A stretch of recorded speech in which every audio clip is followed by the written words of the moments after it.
आपको मुंबई लेकर चलते हैं, जहां पर आर्य युग पुस्तक के विमोचन का समारोह यहां पर जारी है।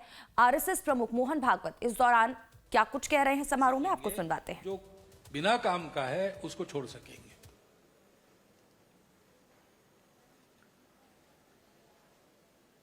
सौभाग्य है कि आज आधुनिक विज्ञान जिसको कहते हैं पश्चिम का ज्ञान, वो भी ऐसी जगह कर आ गया है कि वो भी सोच रहा है।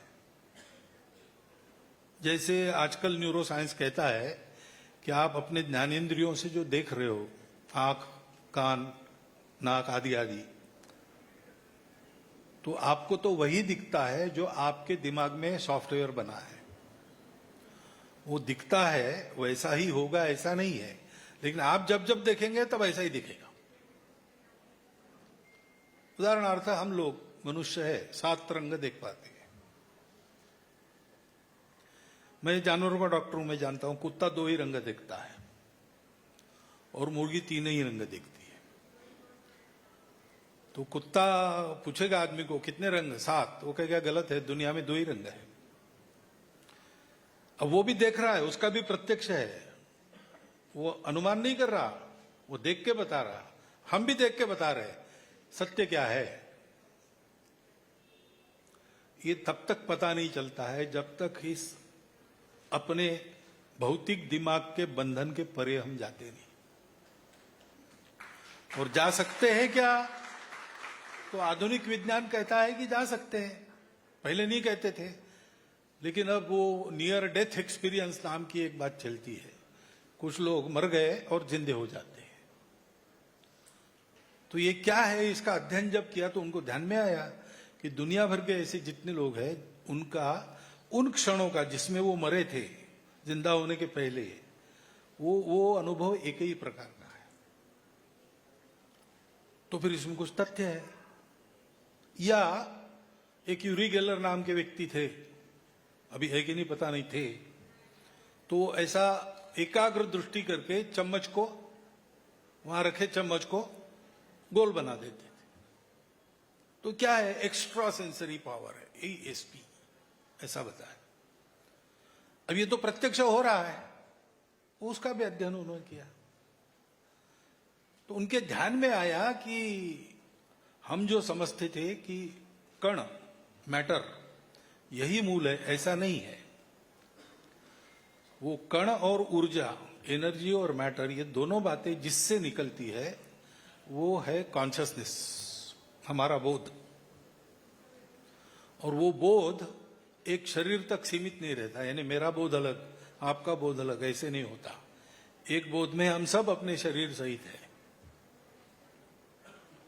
तो वो भी अपने इन विचारों के पास आने की, लेकिन उन विचारों का अनुशीलन करना है तो विज्ञान के उपकरण अब काम के नहीं है, ये भी उनको पता है। सूक्ष्माति सूक्ष्म देखकर अब हद हो गई, अब देखने जाएंगे तो उसका आकार बिगड़ जाएगा, ऐसा सूक्ष्म उनके सामने है। तो देखने से ही उसमें परिवर्तन आ जाता है, क्या है पता नहीं चलता। और सबसे बड़ा महतोमहीयान ऐसा देखने के लिए गए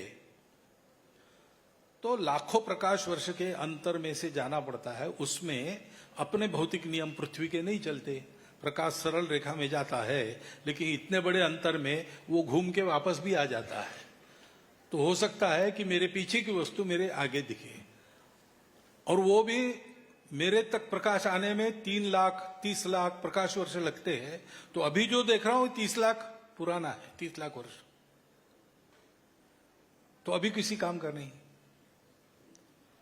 तो मर्यादा हो गई। तो एक लेखक ने लिखा, लेख में मैंने पढ़ा है वो लेख, उसका वाक्य है, नाम भी उसने लिया है, कि पूर्व में जाना पड़ेगा और विशेषकर भारत में उनके प्राचीन ग्रंथों का अध्ययन करना पड़ेगा।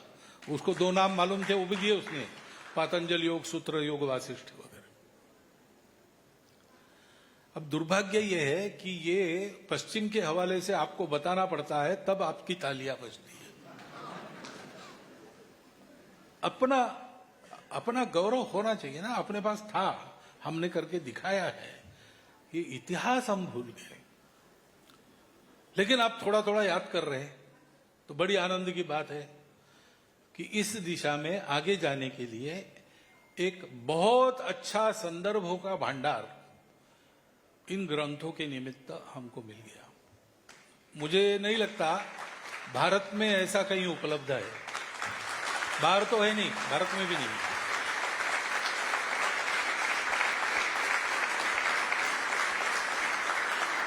और इसलिए फिर एक बार मैं कृतज्ञता पूर्वक इन सब का अभिनंदन वंदन करता हूं।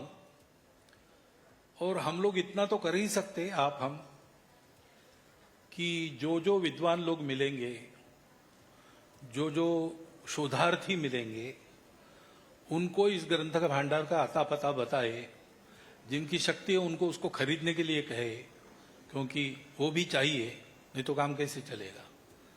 और जो अध्ययन करना चाहिए उनको इधर मोड़ने से वो इस संदर्भ भंडार को देखेंगे, उनको जो चाहिए वो तो मिल ही जाएगा, लेकिन इसको देखकर हो सकता है कि वो सभी बातों को जानने का प्रयास करेंगे।